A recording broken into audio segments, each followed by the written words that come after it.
Hello everyone, I am Sumit Chaudhary and you are watching my YouTube channel English mind with Sumit. दोस्तों, आपका स्वागत है हमारी स्पोकन इंग्लिश सीरीज की नेक्स्ट क्लास में। आज हम डिस्कस करने वाले हैं फ्यूचर इंडेफिनिट टेंस को। तो सबसे पहले तो हम ये समझते हैं कि फ्यूचर इंडेफिनिट टेंस का हम यूज़ कहाँ पे करते हैं। तो देखिए, जब हम बताते हैं किसी काम को कि वो काम कुछ समय बाद या थोड़ी देर बाद होगा, तो हम किसका यूज़ करते हैं? फ्यूचर इंडेफिनिट का। जैसे मैं कल स्कूल जाऊँगा, रानी खाना पकाएगी, इस प्रकार से। ठीक है। अगर हम हिंदी में इसकी पहचान की बात करें तो हिंदी के जितने भी सेंटेंसेस होते हैं उनके लास्ट में आता है गा, गी और गे। जैसे मैं स्कूल जाऊंगा, लड़के क्रिकेट खेलेंगे, रानी खाना पकाएगी, इस प्रकार से। ठीक है। अब हम समझते हैं रूल्स ऑफ यूज को। अभी इसको दो टाइप से पढ़ाया जाएगा आपको। पहले हम ग्रामेटिकल वे में पढ़ाएंगे, फिर इसका स्पोकन यानी कि प्रैक्टिस कराएंगे। तो हम इसको समझते हैं रूल्स ऑफ यूज। मैंने यहाँ पे लिखा रूल्स ऑफ यूज, इसको बनाने के लिए। तो देखिए, इसमें क्या होता है कि आई वी के साथ तो हम यूज करते हैं शैल का। ठीक है। और बाकी सभी सब्जेक्ट, चाहे वो सिंगुलर हो या प्लूरल हो, बाकी सभी सब्जेक्ट के साथ हम यूज करते हैं विल का। ठीक है। ये हमने अभी ग्रामेटिकल वे में पढ़ा। लेकिन आजकल क्या हो रहा है कि हम सभी के साथ विल का यूज कर रहे हैं, और बोलने वाली इंग्लिश में तो हम सभी के साथ विल का ही यूज करेंगे। ठीक है। तो हम क्या करते हैं, यहां से हम सेल को फिनिश करते हैं और हम सबके साथ किसका यूज करते हैं? विल का यूज करेंगे। ठीक है। अब हमें सेल का यूज नहीं करना है, अब हमें करना है विल का यूज। तो इसमें क्या होगा, सभी सब्जेक्ट, मैं यहाँ लिख रहा हूं सभी सब्जेक्ट, चाहे वो आपका सिंगुलर हो या प्लूरल हो, सभी के साथ विल का यूज करेंगे। आप समझ जाना, जहां पे सेल या विल आ रहा है हम फ्यूचर की बात कर रहे हैं। ठीक है। और मैन वर्ब, जो मैन वर्ब होती है उसकी हम यूज करते हैं फर्स्ट फॉर्म का। ठीक है। अब जैसा कि आप जानते हो, हर एक के तीन पार्ट होते हैं। पॉजिटिव, जिनमें काम होता है; निगेटिव, जिनमें मना करते हैं; इंटेरोगेटिव, जिनमें हम क्वेश्चन पूछते हैं। तो अब हम क्या करेंगे, यहाँ पे मैं पीएस यानी कि पॉजिटिव सेंटेंस एंड एनएस यानी कि निगेटिव सेंटेंस का फॉर्मूला लिखूंगा। सबसे पहले आएगा सब्जेक्ट, मतलब जो काम को करेगा। फिर हम विल का यूज करेंगे। फिर हम नोट, अगर निगेटिव वे में है तो नोट का यूज करेंगे। फिर हम मैन वर्ब की फर्स्ट फॉर्म का यूज करेंगे, यानी कि जो भी काम हो रहा होगा। फिर उसके बाद हम ऑब्जेक्ट, जिसके लिए काम होगा। फिर एक्स्ट्रा वर्ड, जो भी बचेगा उसको हम यहाँ पे यूज करेंगे। ठीक है। जैसे मैंने सेंटेंस लिखा अब कि मैं कल रामपुर जाऊंगा। मैंने बताया मैं कल रामपुर जाऊंगा, यानी कि मेरा जो जाने का काम होगा वो अभी कुछ समय बाद होगा। ठीक है। तो इसको हम ट्रांसलेट करते हैं। सबसे पहले सब्जेक्ट, क्या है इसमें सब्जेक्ट? मैं, यानी कि आई। ठीक है। फिर हम किसका यूज करेंगे? विल का यूज करेंगे। ठीक है। नोट नहीं है ना इसमें, तो छोड़ दो। फिर मैन वर्ब की फर्स्ट फॉर्म, काम क्या हो रहा है? काम हो रहा है जाने का, गो। ठीक है। गो के साथ हम टू का यूज करेंगे। फिर ऑब्जेक्ट कहाँ को जाएंगे? रामपुर को। ठीक है। रामपुर। प्रॉपर नाउन को हम कैपिटल लेटर से लिखते हैं। ठीक है। फिर एक्स्ट्रा वर्ड क्या बचा? कल। आने वाले कल के लिए हम यूज करते हैं टुमारो का। किसका यूज करते हैं? टुमारो। अब आपका सेंटेंस बन चुका है। ठीक है। I will go to Rampur tomorrow, मैं कल रामपुर जाऊंगा। अब हम एक निगेटिव को देखते हैं। रानी खाना, रानी खाना नहीं पकाएगी, रानी खाना नहीं पकाएगी। ठीक है। ये हमारा निगेटिव सेंटेंस है, इसको बनाइए। सबसे पहले सब्जेक्ट यानी कि रानी, फिर बिल, फिर नॉट। अब आप चाहो तो इसको हम शॉर्ट फॉर्म यानी कि कॉन्ट्रैक्टेड फॉर्म में भी यूज कर सकते हैं। तो बिल का शॉर्ट फॉर्म क्या होगा? बिल। और नॉट का फॉर्म क्या होगा? Short bond. हम इसको बिल नॉट को वॉन्ट भी पढ़ सकते हैं। क्या पढ़ सकते हैं? बॉन्ट। ठीक है। आप बिल नोट भी लिख सकते हो और बॉन्ट भी इसको लिख सकते हो। तो बिल नोट, फिर क्या है, काम क्या करेगी वो? पकाने का। पकाने का यानी कि कुक। फिर किसको पकाएगी? खाने को, फूड। Cook food. ठीक है। तो रानी विल नॉट कुक फूड, रानी खाना नहीं पकाएगी। अब हम लिखते हैं इंटरोगेटिव का फॉर्मूला। तो इंटरोगेटिव का फॉर्मूला लिखते समय हमें सबसे पहले क्या लिखना होता है? Question word. ठीक है। क्वेश्चन वर्ड किसको कहते हैं? जब बीच में कोई भी क्वेश्चन वर्ड आता है उसको हम यहाँ पे लिखेंगे। फिर हम विल का यूज करेंगे। फिर हम यूज करेंगे सब्जेक्ट का। फिर अगर नेगेटिव है, इंट्रोगेटिव सेंटेंस में नोट आया है, तो आप यहाँ पे लगाएंगे। फिर उसके बाद मैन वर्ब की फर्स्ट फॉर्म, फिर उसके बाद ऑब्जेक्ट, फिर उसके बाद एक्स्ट्रा वर्ड एंड इंट्रोगेटिव का जो मार्क है वो तो जरूर लगाना है, ठीक है। Mark of interrogation is compulsory, ठीक है, in these sentences, in interrogative sentences. अब मैं एग्जाम्पल लिख रहा हूं यहाँ पे। एक तो ये क्या से शुरू होगा, जैसे क्या तुम घर, क्या तुम टीवी देखोगे, होगे, क्या तुम टीवी देखोगे, ठीक है। अब सेंटेंस जो क्या से शुरू होता है, जब हम प्रैक्टिस कराएंगे इसकी तो इसको बोलेंगे क्यू ए क्वेश्चन आस्क, और अगर नोट आएगा तो बोलेंगे क्यू एन क्वेश्चन नेगेटिव, क्योंकि इंट्रोगेटिव सेंटेंसेस में नोट आ भी सकता है और नहीं भी आ सकता है, ठीक है। तो आपको ध्यान रखना है कि अगर नोट हो तो आपको लगाना है और नहीं हो तो नहीं लगाना, ठीक है। अब इसको समझते हैं। क्या से जब सेंटेंस शुरू होता है ना तो हम किससे बनाएंगे, विल से बनाएंगे, और क्या की इंग्लिश नहीं लगाएंगे, ये आपको ध्यान रखना है। तो विल, फिर उसके बाद सब्जेक्ट क्या है, तुम यानी कि यू, फिर नॉट है इसमें, नहीं है ना, छोड़ दो। फिर मैन वर्ब की फर्स्ट फॉर्म यानी कि काम, क्या हो रहा है, देखने का, टीवी देखने के लिए हम वॉच, फिर ऑब्जेक्ट क्या देख रहे हैं, टीवी, द टीवी, फिर एक्स्ट्रा वर्ड, कुछ बचा नहीं बचा ना, ठीक है, बन गया सेंटेंस।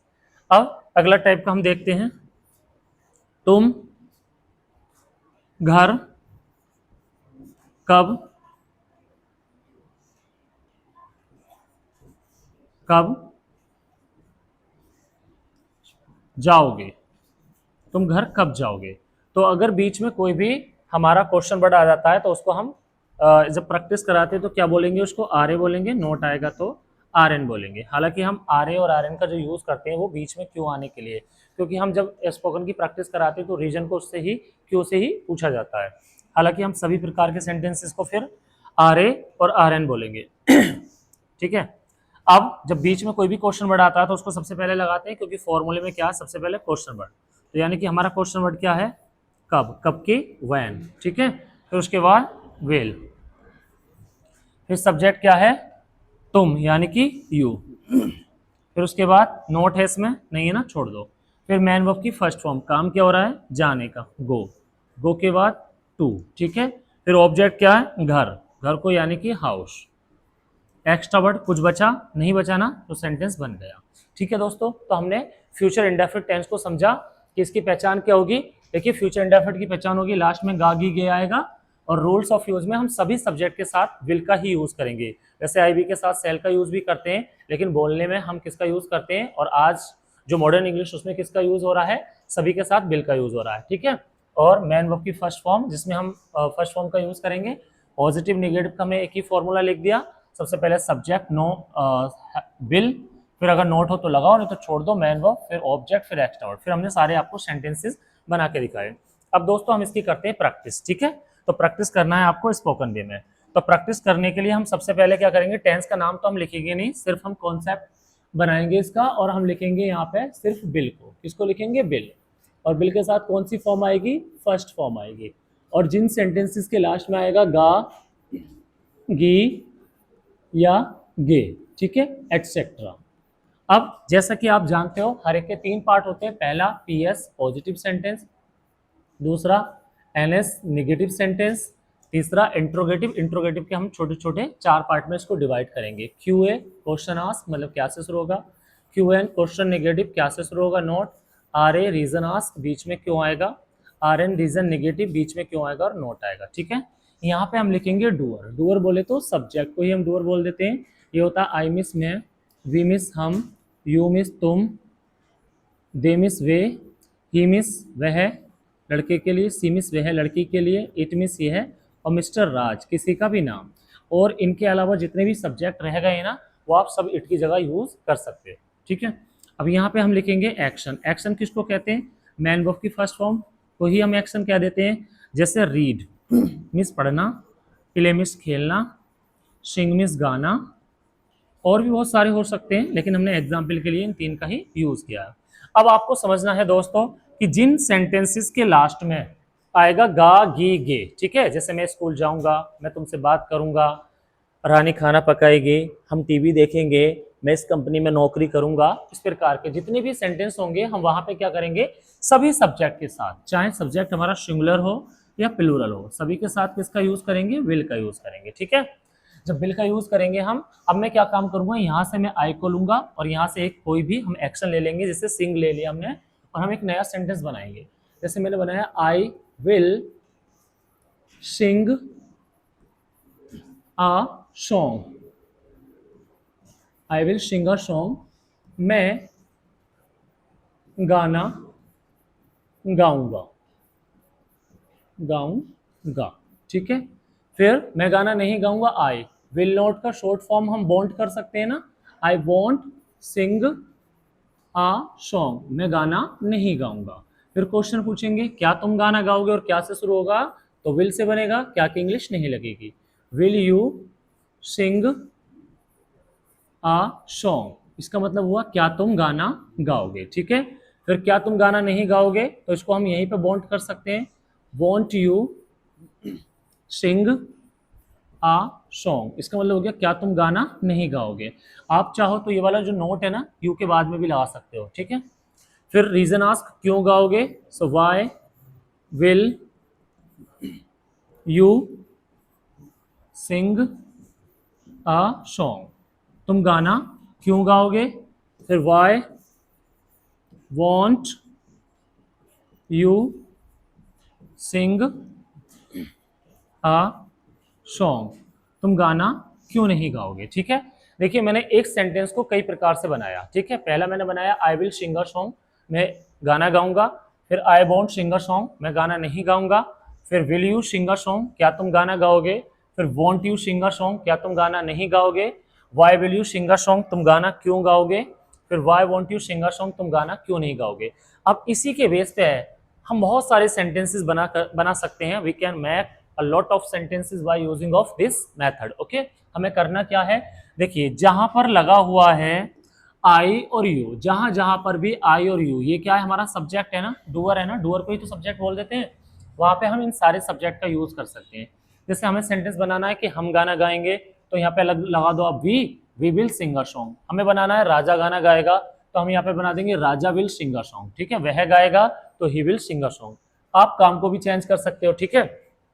जहां पे सिंग लगा हुआ है, ठीक है, वहां पे आप अलग किसी एक्शन को भी ले सकते हो। जैसे मैंने बोला रीड को हमें लेना है, तो आपको ये ध्यान रखना है कि अगर मान लो यहाँ पे हम रीड का यूज कर रहे हैं, तो यहाँ पे हम ऐसी चीज को ही लेंगे, ऑब्जेक्ट हमारा ऐसा होना चाहिए जिसको हम पढ़ सकते हैं। तो ऑब्जेक्ट जो आता है वो अकॉर्डिंग टू मैन वर्ब, ठीक है, वर्ब के अकॉर्डिंग आएगा ऑब्जेक्ट, ठीक है। अगर आपको बनाना है कि मैं किताब पढ़ूंगा, तो आई विल या रीड द बुक, ठीक है। मैं स्कूल जाऊंगा, I will go to school, ठीक है। तो इसी के बेस पे आप बहुत सारे सेंटेंसेस बना सकते हो। और आपको क्या करना होता है, अब इससे मिलते जुलते भी जितने सेंटेंस है आप सबको बना सकते हो, ठीक है। जैसे मैं स्कूल जाऊंगा, I will go to school. मैं बात करूंगा, आई विल टॉक, ठीक है। मैं इंग्लिश बोलूंगा, आई विल स्पीक इंग्लिश। मैं इंग्लिश नहीं बोलूंगा, I will not speak English. Will you speak English, और won't you speak English, why will you speak English, why won't you speak English. आपको क्या करना है, एक सेंटेंस को लेकर और उसको इस मैंने जो 6 तरीके आपको बताए हैं, इन सब में आपको क्या करना है, बनाना है, ठीक है। जैसे आपने लिया मैं इंग्लिश बोलूंगा, I will speak English, I won't speak English, will you speak English, won't you speak English, why will you speak English, why won't you speak English, ठीक है। अब देखिए मैं आपको प्रैक्टिस के लिए एक सेंटेंस दे रहा हूं, आपको उसको प्रैक्टिस करनी है घर जाकर, ठीक है। एक मैंने सेंटेंस दिया आपको कि कल मैं कल अपना घर साफ करूंगा, ठीक है। मैंने आपको ये एक सेंटेंस दिया है, मैं कल अपना घर साफ करूंगा। अब आपको करना क्या है, इसका पीएस बनाना है, इसका आपको एनएस बनाना है, इसका आपको क्यूए बनाना है, क्या से शुरू, इसका आपको क्यू एन बनाना है, क्या से शुरू नोट, इसका आपको आर एन बनाना है, बीच में क्यों, इसका आपको आर एन बनाना है, बीच में क्यों और नोट, ठीक है। आपको ये बनाना है और इसकी प्रैक्टिस करनी है, ठीक है। और आपको एक कम से कम इतने 4-5 सेंटेंसेस लेने हैं और उसको आपको पॉजिटिव नेगेटिव इंट्रोगेटिव सब में ट्रांसलेट करके कम से कम 10 मिनट आपको प्रैक्टिस करनी है बोलने की, ठीक है। If you want to become a good English speaker then it is must to practice, okay. जब तक आप प्रैक्टिस नहीं करोगे आप अच्छे से नहीं बोल पाओगे, ठीक है। Thank you so much.